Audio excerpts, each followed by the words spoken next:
Big ബോസിൽ കയറി വന്ന് ഗുണ്ടായിസം കാണിച്ച ജാസ്മിൻ്റെ ബാപ്പയെ കൺഫെക്ഷൻ റൂമിലേക്ക് വിളിച്ച ബിഗ് ബോസ്. ജാസ്മിൻ്റെ കയ്യിൽ നിന്ന് ഗബ്രിയുടെ ഫോട്ടോയും മാലയും തിരിച്ച് മേടിച്ച് താക്കീത് ചെയ്ത ജാസ്മിൻ്റെ പിതാവിനെ കൺഫെക്ഷൻ റൂമിലേക്ക് വിളിച്ച് വരുത്തി ഇവിടുത്തെ നിയമങ്ങൾ എല്ലാവരും പാലിക്കാൻ ബാധ്യസ്ഥരാണ് ഈ വീട്ടിൽ കടന്നു വരുന്നവരും ഇവിടെ ഉള്ളവരും എന്ന് ശക്തമായി താക്കീത് ചെയ്ത് ബിഗ് ബോസ്.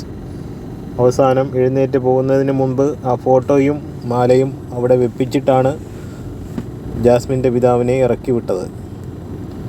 പുള്ളി ആളൊരു ഗുണ്ടയാണെന്ന് തോന്നുന്നു. നാട്ടിൽ വളരെ അധികം ശക്തമായും വ്യക്തമായുമാണ് ജാസ്മിന് താക്കീത് കൊടുത്തിരിക്കുന്നത്. ഇനി ഇതുപോലുള്ള വാർത്തകൾക്കായി എൻ്റെ ഈ ചാനൽ ഒന്ന് സബ്സ്ക്രൈബ് ചെയ്യുക. എല്ലാവർക്കും നല്ലത് വരട്ടെ. Thank you very much.